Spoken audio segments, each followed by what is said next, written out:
महादेव बाबा का स्वरूप। इस सारे संसार को महादेव बाबा ने धारण किया है। ये पूरी जो सृष्टि है महादेव बाबा ने धारण की हुई है। ये सारा संसार शिव और शक्ति में ही समाया है। ये सारा संसार शिव और शक्ति में ही समाया है। जब इस संसार की उत्पत्ति होनी थी तो इसमें तीन गुण विद्वान थे। इन तीनों गुणों को जो धारण करेगा वही देवों का देव महादेव कहलाएगा। जो इन तीनों गुणों को धारण करेगा वही देवों का देव महादेव कहलाएगा। सतोगुण, रजोगुण और तमोगुण, ये तीन गुण। अब बाबा तो तपस्वी ठहरे, वो तो केवल तपस्या में लीन रहकर इस पूरे ब्रह्मांड में, बाबा तो तपस्वी ठहरे, वो तो केवल तपस्या में लीन रहकर इस पूरे ब्रह्मांड में बाबा का तेज फैल गया। बाबा का ना कोई घर और ना कोई किसी से लेना देना, पहले की बात है ये। ना किसी से लेना देना, ना बाबा का कोई घर। लेकिन समस्या ये थी कि दो गुण को तो धारण कर सकते हैं बाबा, लेकिन तीसरा जो गुण था तामसी गुण, सत यानी कि तामसी गुण, तामस, हाँ तम गुण, तामसी गुण, ये गुण बहुत ही खतरनाक और भयावह है। ये गुण बहुत ही खतरनाक, राम राम, और भयावह है। इस गुण को धारण करने की सामर्थ्य किसी में नहीं थी संसार में। इस गुण को धारण करने की सामर्थ्य किसी में नहीं थी। और जब तक ये गुण नहीं रखा जाएगा संसार की उत्पत्ति नहीं होगी, क्योंकि इस गुण का वेग इतना तगड़ा था कि जो इसे धारण करेगा इसमें दोनों गुणों को खत्म करने की शक्ति है। तमोगुण जो है इसमें दोनों गुणों को खत्म करने की शक्ति है। इतना भयावह है ये गुण। हाँ, इसको केवल बहुत बड़ा तपस्वी ही धारण कर सकता है। इसको केवल बहुत बड़ा तपस्वी, हाँ तपस्वी ही धारण कर सकता है। हाँ, करे कराए पे पानी फेंक दो तो, क्योंकि इस गुण का रूप बहुत भयंकर है और इसके बिना संसार की उत्पत्ति नहीं है। रूप बहुत भयंकर है और इसके बिना संसार की उत्पत्ति भी नहीं है साहब। हाँ, तब महादेव बाबा ने बोला कि इस गुण को मैं धारण करूँगा। तब महादेव बाबा ने बोला अरे कोई नहीं ले पा रहे, मैं ही धारण करूँगा इस गुण को। इस गुण के धारण करते ही वह इन दोनों गुणों को कमज़ोर करने लगा। जैसे इस गुण को धारण किया बाबा ने तो दोनों गुण बाबा के कमज़ोर होने लग गए। सतोगुण और रजोगुण दोनों गुण कमज़ोर होने लग गए, क्योंकि ये गुण बहुत ही बलवान है। और इस गुण को धारण करते ही बाबा का रूप भयंकर हो गया। इस गुण को धारण करते ही बाबा का रूप बहुत भयंकर हो गया। मृत्यु का तांडव बाला उग्र रूप महाकाल का, मृत्यु का तांडव उग्र रूप महाकाल का, महाकाल का रूप उनका बन गया। तभी बना था महाकाल का रूप जब तीसरा गुण तमोगुण उन्होंने रखा था। उग्र रूप एकदम भयंकर महाकाल का, जिसको अच्छे तपस्वी भी देख करके डर जाएं, इतना रूप भयंकर महाकाल का। वो मृत्यु का तांडव नाचता था उनकी खोपड़ी पे। मृत्यु का तांडव वाला वो उग्र रूप महाकाल का रूप हो गया। उनका पूरा शरीर तांडव का नृत्य करने लग गया। उनका पूरा शरीर तांडव का नृत्य करने लग गया।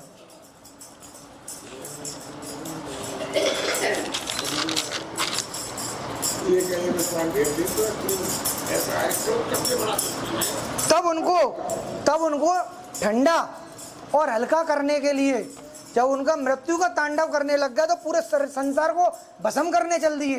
पूरे संसार को महाकाल का रूप धर करके सेकंडों में खत्म करने के लिए चल दिए। तो 33 कोटि के देवता जो थे वो घबरा गए। उनने ये क्या, 33 कोटि के देवता घबरा गए। उनने ये क्या, ये तो पूरे संसार बड़ी मुश्किलों से शुरू कर रहे हैं, ये तो आज ही खत्म होने पे कगार पे चल दिया।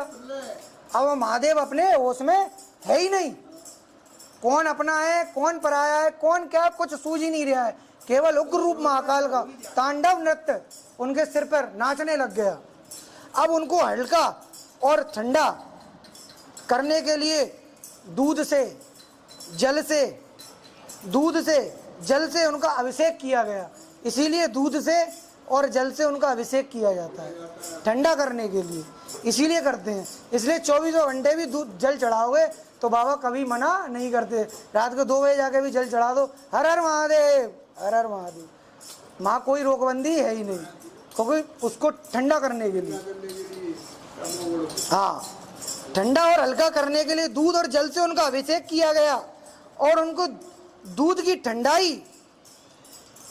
ठंडाई भांग में मिलाकर, क्यों?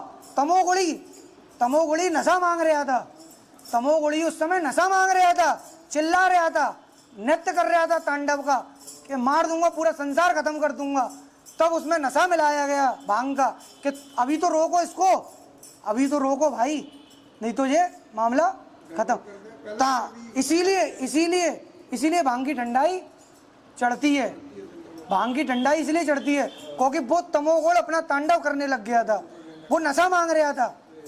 अगर वो नशा मांग रहा था तो वो ठंडाई वही भांग की उसमें मिला करके नशा उन पर चढ़ाया गया।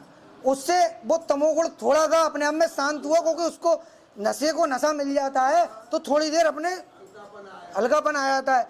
नशे को नशा मिल जाए हल्कापन आ जाता है। कोई नशा वो बाबा के लिए नहीं था, वो तमोगुण को कम करने के लिए था, क्योंकि बाबा को तो अपना होश ही नहीं था, क्योंकि सतोगुण और रजोगुण को उसने खत्म कर दिया, दबा दिया था और खुद हावी हो गया पूरा। और ठंडा और हल्का करने के लिए दूध और जल से उनका अभिषेक किया गया। उनको दूध की ठंडाई भांग में मिलाकर उनको देते गए। कई वर्षों तक चला ये सिलसिला, 33 कोटि के देवताओं के द्वारा कई वर्षों तक चला ये सिलसिला। और वही हमारे वेद पुराणों में लिखा गया कि बाबा को दूध से, जल से, शहद से, घी से, हर चीज से इनको अभिषेक करो, पंचामृत बना करके इनका अभिषेक करो। इसीलिए ये वेद पुराणों में लिखा गया, वही हम लोग करते हैं वेद पुराणों के द्वारा किया गया। और उनको दूध, जब उनकी तामसी गुड़ की ज्वाला शांत हुई, जब उनको दे दिया गया, तामसी गुड़ की ज्वाला थोड़ी सी शांत हुई, तब उनको थोड़ा सा होश आया बाबा को। अब बताओ मेरे बाबा ने कितना दुख झेला इस संसार के लिए। हम थोड़े थोड़े दुख में परेशान हो जाते हैं, अरे दुख आ गया, संकट अरे उस बाबा की तरफ तो सोचो कि उस बाबा ने इस संसार को बसाने के लिए कितना सहा। हम थोड़ा सा भी नहीं सह पाते हैं।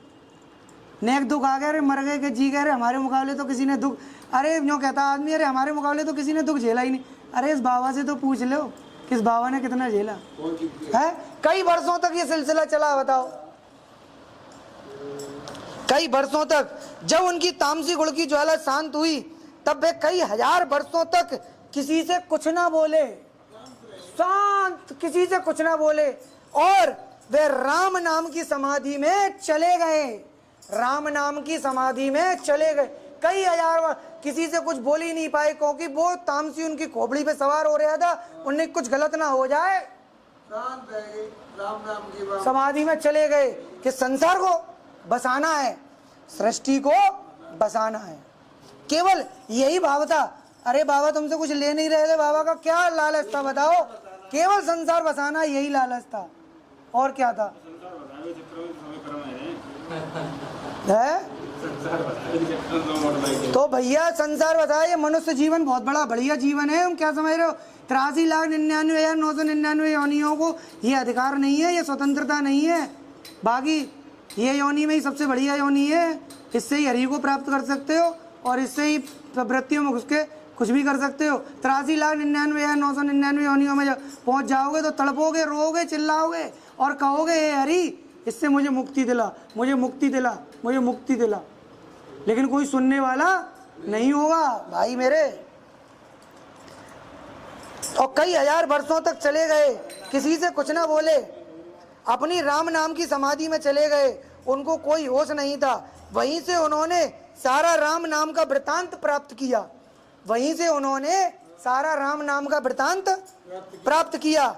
और फिर जब समाधि से जागे तो उनकी हर श्वास में केवल राम नाम था। समाधि से जागे तो उनकी हर श्वास में केवल राम नाम था। राम ही नाम। और उन्होंने बोला कि मुझको केवल मेरे राम ने संभाला है। उन्होंने जब बोला कि सबने पूछा 33 कोटि के देवताओं को, देवताओं ने कि हे महादेव आप कैसे संभले, कैसे संभले, इतने हजार वर्षों बाद आप समाधि, कि मैं नहीं संभला, मैं नहीं संभला, अगर मैं संभलता तो संसार खत्म हो जाता, मुझको मेरे राम ने संभाला है, मुझको मेरे राम ने संभाला है। और उन तीनों गुणों का बैलेंस राम जी ने उनका बना दिया। उन तीनों गुणों का अलग अलग, सतोगुण रजोगुण तमोगुण, तीनों का बैलेंस अलग अलग बाबा के अंदर बना दिया। तीनों का गुणों का बैलेंस अलग अलग बना दिया। अब उन्हें कोई टेंशन नहीं, बिल्कुल किसी प्रकार की। और राम जी कहते हैं कि हे महादेव, आपने संसार उत्पत्ति के लिए आपने जो बलिदान दिया है, आपने संसार उत्पत्ति के लिए जो बलिदान दिया है, इसलिए तुम मेरे ईश्वर हो, इसलिए तुम मेरे ईश्वर हो। लेकिन महादेव बाबा कहते हैं कि प्रभु आपने मुझको संभाला, प्रभु आपने मुझको संभाला, इसको देखते हुए तो तुम मेरे ईश्वर हो, इसको देखते हुए कि तुम मेरे ईश्वर हो। अब इसके आगे उन्हीं तीन गुणों से संसार में मनुष्य जीव की उत्पत्ति हुई। उन्हीं तीन गुणों से संसार में मनुष्य जीव की उत्पत्ति हुई। जब महादेव का महाप्रलयंकारी रूप हुआ, उसी से असुर जलंधर का प्रादुर्भाव हुआ। जब महादेव का महाप्रलयंकारी रूप हुआ था, उसी से असुर जलंधर का प्रादुर्भाव हुआ। बाबा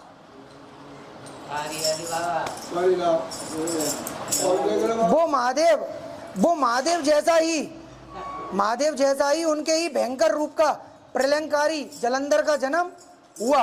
वो महादेव जैसा ही था, क्रोध से भरा हुआ महाभयंकर प्रलयंकारी। आप जलंधर असुर संहारा, स्वेश तुम्हारा विदित संसारा। आप जलंधर असुर संहारा, स्वेश तुम्हारा विदित संसारा। वो पूरी तरह से तमोगुणी था, वो पूरी तरह से तमोगुणी था।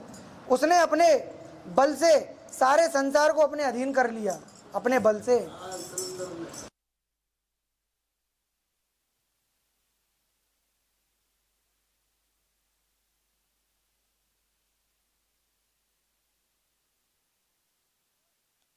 से विश्व मोहिनी माया, विश्व मोहिनी माया जो आई थी जब समुद्र मंथन के समय पर, उसको श्राप लगा था उस समय, क्योंकि भेदभाव नारायण के द्वारा वो मोहिनी रूप आया था। वो मोहिनी रूप थी माया, वो मोहिनी रूप थी माया। उसको श्राप दिया, श्राप लगा था कि तूने वो करा था, देवताओं दैत्यों में वो अलग अलग भेद किया था ना, हाँ, तो उसका श्राप लगा। और श्राप के कारण उसका भी जन्म दैत्य कुल में हुआ, दैत्य कुल में हुआ था। लेकिन वो नारायण की दासी थी। वो विश्व मोहिनी जो माया है, वो नारायण की दासी थी। मैं बताऊंगा, विश्व मोहिनी, तभी तो जलंधर से उसकी शादी हुई थी। मैं बताऊँ